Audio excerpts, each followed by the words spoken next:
ሰበር መረጃ ቢሮ ሰላምን ጸጥታን ክልል ትግራይ ለሙዓንቲ መጋቢ ተኸተው ዘውፃ መግለጺ ኣብ ልዕሊ ሰለስተ ጀነራላት ትግራይ ተወሲኑ ዘሎ ውሳኔ ምንም ነገር ከም ዘይንቕበልን ነገር ዘማቆጢ ፍክርን ከም ዘለውን ጻውዒት ኣቕሪቡ ሰራዊት ትግራይ ኣብ ውሽጢ ትግራይ ተፈጢሩ ዘሎ ፖለቲካዊ ቆላው ኣብ ምስትኸልና ምትዕራይና ሃለ ኣብ ልዕሊ ሰለስተ ጀነራላት ብኢድ ጌታቸው ረዳ ተኣጊዶም ዝብል ደብዳቤ ሪኢና ኣለና ይኹን እምበር እዚ ስጉምቲ እዚ ናይ ናትካልና ሳራሕ ዘይተኸተለ ዘይስቆሎ ዘውርዶ በየናዊ ስጉምቲ ስለ ዝኾነ ተቐባልነት የብሉ ጥራሕ ዘይኾነስ ስልጣንካ ጠቒምካ ገበንገበኛታት ንምክልኻል ንምቁፅፃር ዝግበር ዘሎ ፃዕሪ ንድሒት ዝመልስ ስለ ዝኾነ ብቕልጡፍ ደው ክብልና ሓተትና ሒዙ ተጀሚሩ ዘሎ ሕግን ሕገ መንግስቲ ናይ ምኽባር ስራሕቲ ተጠናኺሩ ከም ዝቐፅል ንህዝብና ነፍልጥ ክብሉ ገሊፆም ይቐኒየለይ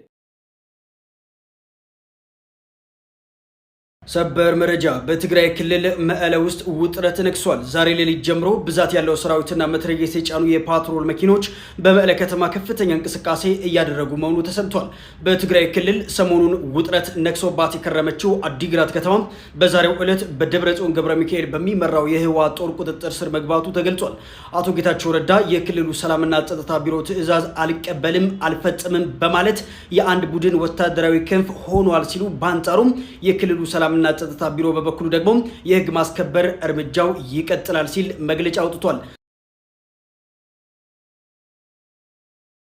ለሞት 15 ቀን የቀረኝ ብል ማን ያምነኛል? ሰላም ቤተሰብ፣ ለትንሽ ጊዜ ከቲክቶክ ርቄ ነበር፣ ግን አሁን ተመልሻለሁ። የመጣሁት ግን አንድ ዜና ይዤ ነው። ለወዳጆቼ መርዶ፣ ለጠላቶቼ ደግሞ የምስራች ነው መሰል። ለሞት 15 ቀን የቀረኝ ብል ማን ያምነኛል?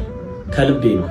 ስለዚህ በዚህ አጋጣሚ ሳላውቅም ሆነ አውቄ ያስቀየምኳቸው የቅርብ ጓደኞቼም የሩቅ ጓደኞቼም ከልብ ይቅርታ መጠየቅ ፈልጋለሁ። ለቺም 14 ቀን ስለሆነች በየቀኑ አንዳንድ ቪዲዮ ፖስት አደርግላችኋለሁ። በዚህ አጋጣሚ የቅርብ ጓደኞቼ ተገናኝተን ያለችኝን ቀን ምሳ አብረን ብንበላ ደስ ይለኛል፣ ጊዜ ብናሳልፍ ደስ ይለኛል። 14 ቀን በኋላ የሚሆነውን ስለማላውቅ ወይ ሞታለሁ ወይ እኖራለሁ። ያው ከቻላችሁ ካልቻላችሁ ግን እሺ ሰላም ዶ እሺ ስንኩም እንዴ አልማዝ እሺ አልማዝ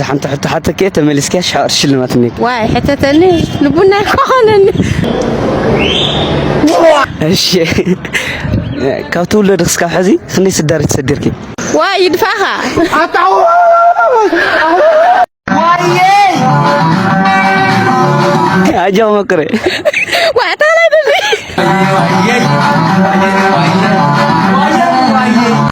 تاخن زارب ديكون على تخني عم باي بلك كلهم شور مطعم ساعه تبع اسخ والذات سلام فتحتها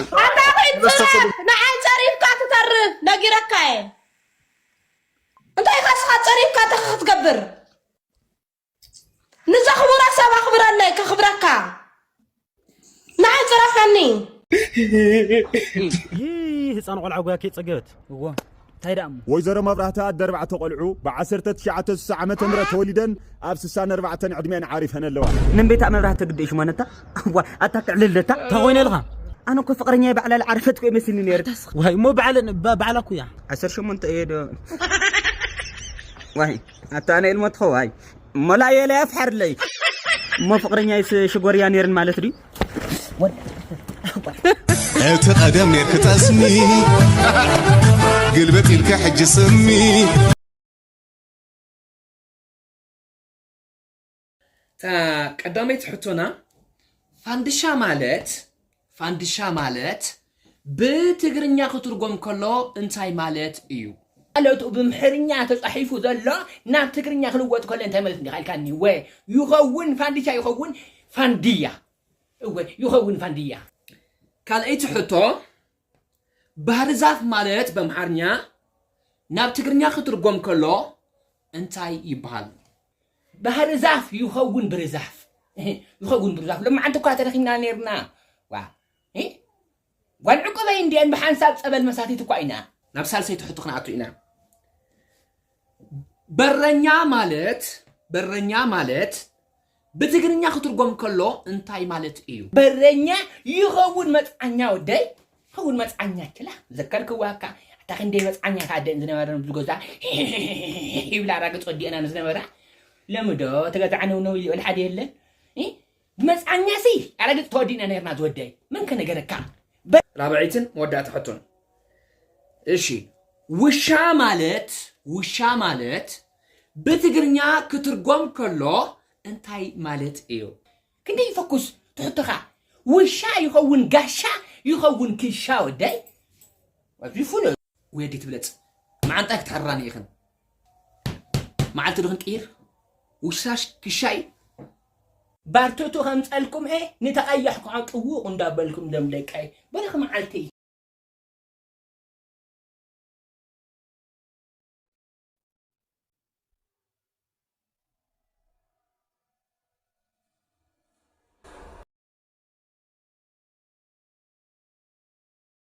قال نوديك تهوت خير زعبي هي بنتي بس دنقلنا لا مكينا دنقلنا مالتي الرش طيموني انويس والتي تحسس بخنا السخاخلا رأس خنا السخاخلا حانت قال نحار وديك تهوت خير زعبي هي هاي زعبي هي تايمو دنقل لله تعول كبري بقى مالتي فقرنا كبري قال نوديك تهوت خير زعبي هي بنتي قال فتوت خير نودي زعبي هي بصح تقربلو مشتون خم بدم اتحقسه مالتي او ግን ወይ መኪና ክትገዛልኝ ትኽእል ወይ ዓመት ረኸሉ ትኽእል ግን ታዚ ለዓለት ጽቡቕ እንጀራ ትቆርበሉ ጽቡቕ ጻሕውን ትሰርሓሉ ማለት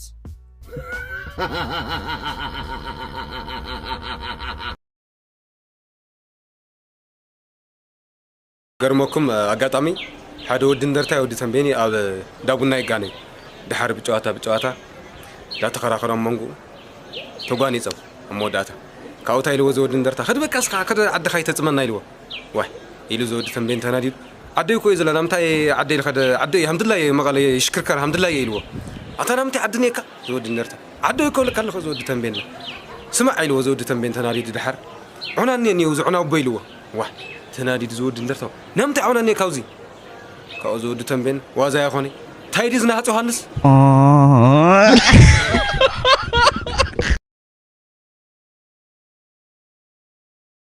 سويتها خالي ود تلميذها ترى ملكتات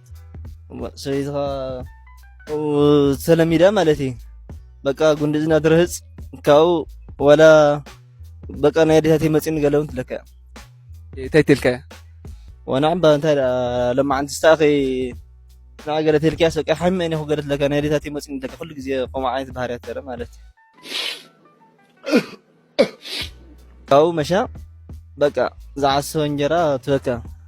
أو قنية صحون تك زي بحريتها ون سيدا قفنا نوال بحريتها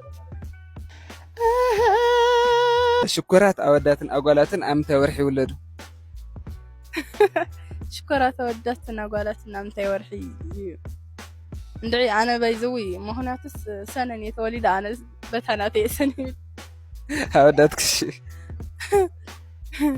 أودات دامون دي ترى لهون